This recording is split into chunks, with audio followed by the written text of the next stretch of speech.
మొహర్రం అనగానే చాలా మందికి కేవలం దుఃఖం, ఉపవాసాలు మాత్రమే గుర్తుకు వస్తాయి.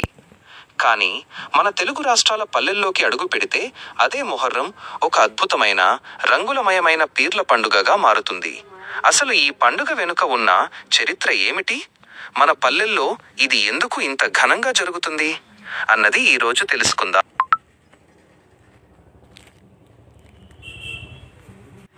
క్రీస్తు శకం 680. ఇరాక్లోని కర్బలా మైదానం. అన్యాయాన్ని ఎదిరించడం, సత్యం కోసం నిలబడడం అనే సిద్ధాంతం కోసం ఇమాం హుస్సేన్ గారు తన కుటుంబంతో కలిసి ప్రాణాలను త్యాగం చేశారు. అన్యాయానికి తలవొగ్గకుండా మరణాన్ని సైతం లెక్క చేయని ఆ గొప్ప త్యాగం మానవ చరిత్రలో ఒక చెరగని సంతకం. ఆ త్యాగాన్ని స్మరించుకోవడమే మొహర్రం యొక్క ముఖ్య ఉద్దేశ్యం.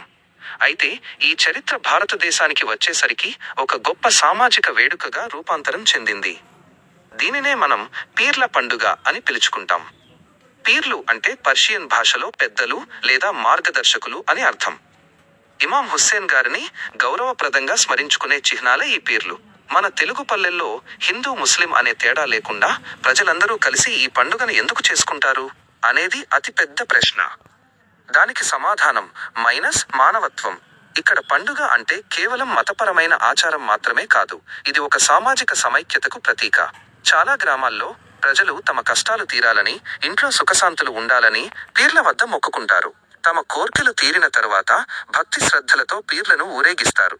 డప్పు వాయిద్యాలు, కోలాటాలు, రంగురంగుల బట్టలతో అలంకరించిన పీర్లు, ఇవన్నీ చూస్తుంటే అది మతపరమైన వేడుకలా ప్రేమించడం, కులమతాల హద్దులను చెరిపేసి అందరూ ఒక్కటే అని చాటి చెప్పే ఈ గొప్ప సంస్కృతి మన పల్లెల్లో ఇంకా బతికే ఉంది.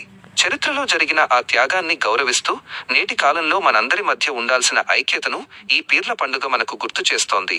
మరి ఇలాంటి అపురూపమైన ఆచారాలు, మన పల్లెల్లోని మత సామరస్యం గురించి మరిన్ని ఆసక్తికరమైన విషయాలు తెలుసుకోవాలంటే మన ఛానల్ని ఇప్పుడే సబ్స్క్రైబ్ చేసుకోండి.